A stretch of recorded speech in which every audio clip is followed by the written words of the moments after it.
Voici venu donc le temps de faire la comparaison entre les différentes piles principales étudiées.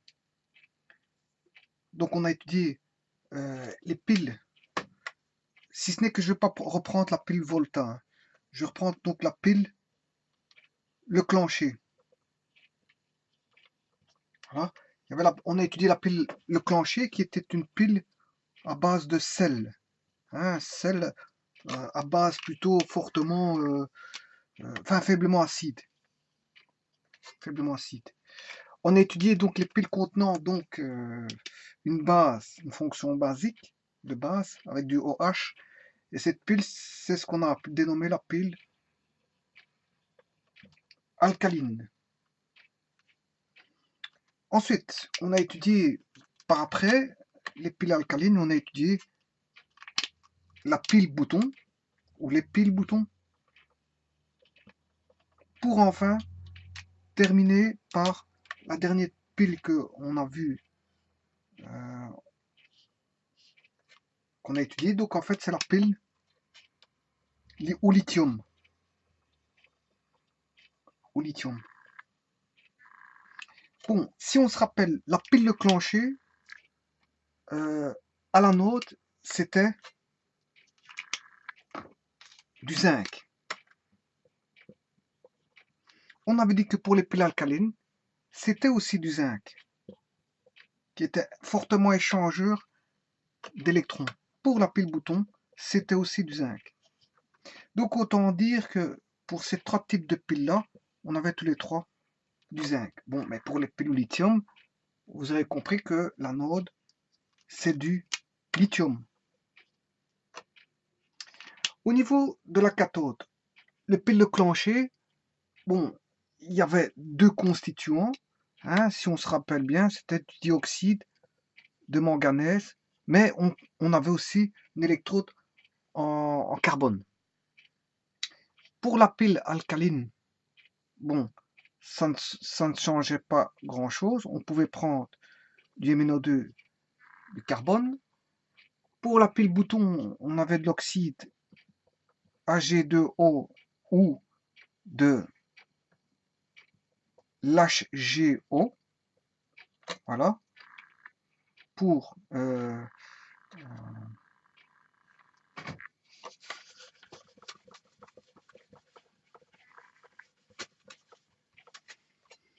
donc on avait de l'oxyde d'argent ou de l'oxyde de mercure pour les piles boutons.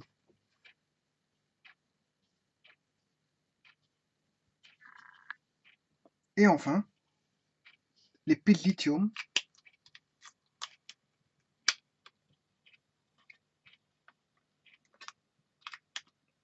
on avait donc à l'anode du lithium.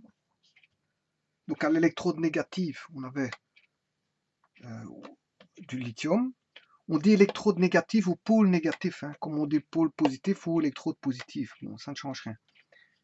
Bon, mais pour le pôle positif, on pouvait mettre, il y avait différentes variantes, mais ici je vais utiliser du SO2. Une des variantes que je n'ai pas vue, je n'avais pas étudié ça, j'avais pris du chlorure de thionyle. Donc voilà, j'avais pris du chlorure de thionyle, mais je peux mettre du dioxyde de soufre. Maintenant, pour le pont électrolytique entre l'anode et la cathode, si on se rappelle donc de la pile Leclanché, j'avais expliqué qu'on pouvait utiliser soit du sel qui était du chlorure d'argent, ZnCl2, mais nous, pour les explications, on avait donné du chlorure d'ammonium, c'est-à-dire NH4Cl. Ça, c'était pour la pile Leclanché saline. Mais maintenant, pour la pile alcaline, on l'appelait alcaline parce qu'on a utilisé une base qui était KOH. La pile bouton était aussi du KOH. Donc de l'hydroxyde de potassium. De l'hydroxyde de potassium, KOH. Pour la pile lithium, on utilisait donc un sel pour éviter, je veux dire, des réactions avec de l'eau. Et ce sel, généralement, on prenait du bromure de lithium, mais je vais l'appeler LiX parce qu'on peut mettre autre chose que du bromure, notamment, enfin, ceci mélangé donc dans un solvant, bien sûr, organique. Assez souvent, on retrouvait des solvants organiques. Hein. Ben, rappelez-vous, on retrouvait du papier mélangé avec le pont électrolytique, du papier, de l'amidon, etc., etc. Ben, on avait des matériaux aussi inertes, organiques, qui étaient mélangés, je veux dire, au pont électrolytique. Bon, maintenant, ça, c'est en fonction de l'appellation, du pôle négatif, du pôle positif, et la constitution du pôle, c'est la constitution. Donc, c'est la structure d'un tableau qui donne, en fonction de l'appellation, euh, la matière qui se retrouve au niveau du pôle négatif, la matière qui se retrouve au niveau du pôle positif, et la matière qui constitue l'entre-deux pôles, c'est-à-dire l'électrolyte, c'est-à-dire le pont électrolytique. Voilà, ça c'est une structure de tableau bien précise. Bon, parce que il y a bien sûr une seconde structure de tableau qui est complètement différente. Voilà, on reprend à la nôtre. À la nôtre, je prends toutes les anneaux qui sont, je veux dire, en matière zinc. Voilà. Donc je reprends tous ceux qui sont en zinc, c'est-à-dire on va retrouver le pile de plancher, la pile alcaline, le pile de bouton. Je prends cette fois-ci encore une fois l'électrolyte, c'est-à-dire le pont électrolytique, je prends l'électrolyte. Quand il s'agira de gel,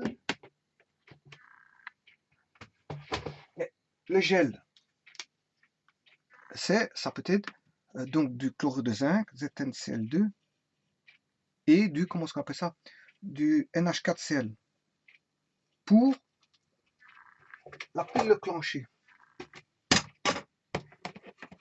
Voilà. Donc je prends qu'en fonction de la note et du gel. Voilà. Donc j'ai tout ce qui est Zn, pile de plancher alcaline et boutons, mais il y en a un, c'est du gel ZnCl2, NH4Cl. Et pour les piles alcalines, bien sûr, vous comprendrez que pour les piles alcalines, c'est tous les deux du KOH. Pile alcaline et pile bouton, c'est tous les deux du KOH. Ici, on retrouve du KOH pour les deux là. Voilà. Donc la structure du tableau, ben, on retrouve la solution KOH ici. Donc, c'est pour les piles alcalines et les piles boutons. Et ceci, c'est pour les piles salines. Voilà. Et ça, c'est pour les piles lithium, LiX. Voilà, en fonction. Donc, quand j'ai un anode, c'est-à-dire un électrode, ou un pôle négatif constitué de zinc, voilà. Et là, on retrouve hein, deux types d'électrolytes. Hein. Enfin, deux types d'électrolytes, mais trois, comment est-ce qu'on appelle ça trois types de piles. On a deux types d'électrolytes, trois types de piles, et un seul type d'anode possible qui est le zinc. Voilà, mais pour le Li, on a comme électrolyte le Li+. Bon, au niveau de la cathode, bon, là, la cathode, on va retrouver du MnO2, bien sûr, au niveau du, comment on appelle ça, de la pile saline, du MnO2 avec carbone pour la pile alcaline. Pour la pile bouton, on peut trouver soit de l'AgO ou l'Ag2O. Voilà. Là, j'ai pris deux piles boutons avec des matières différentes. Bon, on peut mettre un tableau avec différents types de matières. Hein, je l'ai bien dit, les coupes d'oxydoréduction, on peut mettre pas mal de coupes d'oxydoréduction et les piles sont fonction, je veux dire, du type d'oxydant utilisé, hein, de la tension qu'on veut, du potentiel d'oxydoréduction. Donc ici, j'en ai pris que 4. Mais bon, on peut faire un énorme tableau avec pas mal de coupes d'oxydoréduction et de voir les différents types de piles. Bon, il y en a qui sont pas intéressantes du tout, il y en a qui sont qui sont nocives, d'autres ont moins de rendement, d'autres ne donneront pas beaucoup d'électrons, d'autres seront plus inertes au niveau réaction. Bref, il y aura tout. Il y en a qui vont dégager, je veux dire, qui seront explosives et tralali, tralala. Bon, il y a toute une panoplie de piles qu'on peut enlever, qui existent, qu'on peut inventer, mais qui sont, je veux dire, dangereuses, qui sont, je veux dire, à bas rendement, qui sont, je veux dire, qui ne réagissent pas du tout. D'ailleurs, il y en a qui réagiront pas du tout. D'autres qui vont retourner, je veux dire, voilà, qui vont revenir à la situation de départ, c'est-à-dire par une réversibilité de réaction. Bref, ici, il y a 4 types de piles bon, existants. On sait bien qu'elles fonctionnent. On sait bien qu'elles ont un certain potentiel redox et qu'elles ont un certain rendement. Voilà. Donc ici, pour le lithium, on utilise, ici, moi j'ai utilisé dans les explications, comme je l'ai expliqué, du chlorure d'éthionyle, mais ici je prends encore une fois le SO2. Voilà. Je ne l'ai pas étudié avec le SO2, mais j'aurais pu. Bon, maintenant, en fonction de ça, j'ai le nombre de wattheures par kilo, ainsi que le nombre de wattheures par volume, en centimètres cubes. Et qu'est-ce qu'on peut constater?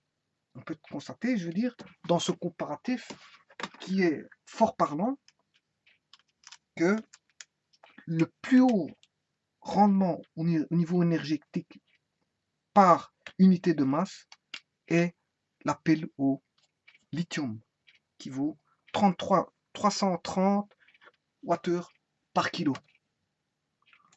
Autant dire qu'elle est fortement, je veux dire, et on l'avait vu, hein, que c'est une pile qui donne un très petit courant, hein, mais qui peut rester très longtemps, très longtemps, on avait dit 5 voire 10 ans d'utilisation.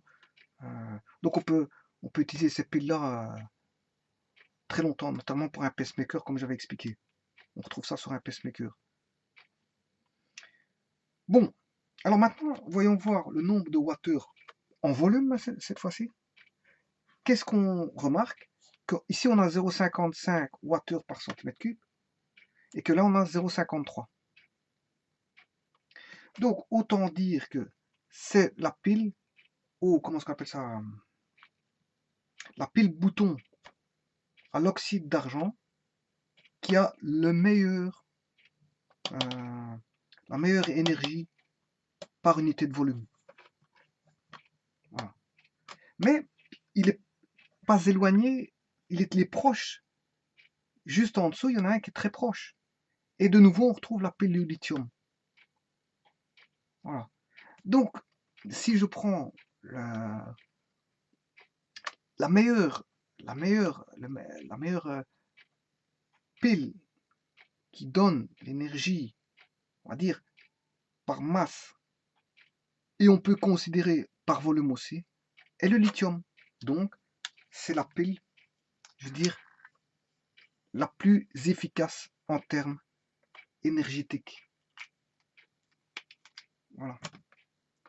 Bien que celui-ci, 0,55, la pile bouton en oxyde d'argent, hein, donne un très bon rendement, mais comme lui, il a déjà un bon rendement au niveau masse, par masse, énergie par masse, à un niveau rendement énergétique par kilogramme, et qu'il est proche du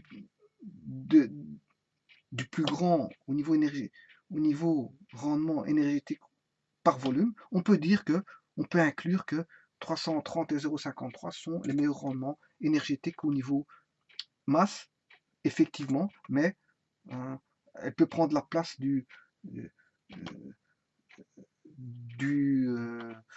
la pile bouton à oxyde d'argent parce que hein, elle a déjà un avantage au niveau rendement énergétique par kilo. Et donc, rendement énergétique par volume, elle est proche de celui qui donne le meilleur rendement.